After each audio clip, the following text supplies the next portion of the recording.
Hello, I'm Paul Strachan and I operate a registered office of the Auditel network. Now I work with organisations of all sizes to increase their profitability, improve their efficiency and in time help them to become more productive. Now today I'd like to start off with an assumption that you're 100% committed to the success of your business and that you'll do whatever it takes to do the right thing to ensure success. That being true, then I'd like to discuss why taking a strategic cost management approach is absolutely crucial to the success of your business.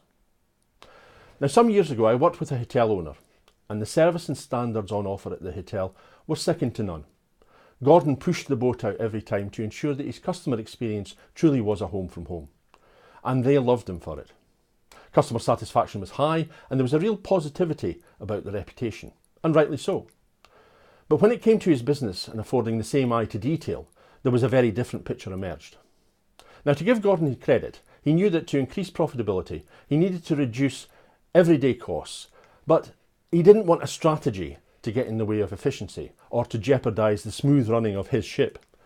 He recognised how a strategy would allow him to measure performance of the business so he could make financial decisions which affected profitability. And it would give a focal point to, and give him the wherewithal, to analyse facts and figures crucial to the commercial success of his hotel. But what he didn't see was without a strategy in place, how close he was to failure. And I mean real failure. Not because of poor service or low turnover, but because he almost ran out of money. There's an old business maxim that says businesses don't collapse due to lack of profitability, but many go under due to lack of cash. Now, a colleague of mine once told me about a not-for-profit leisure company that he worked for. Not-for-profit meaning that surplus cash was reinvested into the facility for common benefit of the community. Lack of expertise and time was the battle cry from the management team when looking any further than the headline costs. Overall management of the society was controlled by a board made up of a cross-section of volunteers from the community. They provided direction and responsibility. Now, they were all dedicated to the facility, but they didn't have focus to a strategic management programme.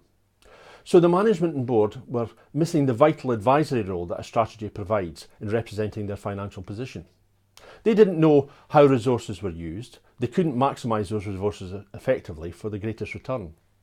So from these two scenarios, I would suggest that a cost management strategy will ensure that you don't run out of cash. A formal strategy provides a focal point for analysis of facts and figures. And a strategy helps measure the performance of your firm by its financial results. Consider if your business has a strategy in place. Do you have sufficient cash flow? Can you evaluate your profitability? Can you make financial decisions which affect that profitability? Do you know what your financial position is now?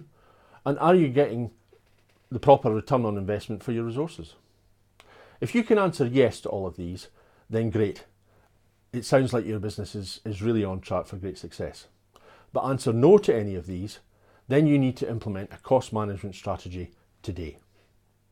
Thanks for listening. Bye.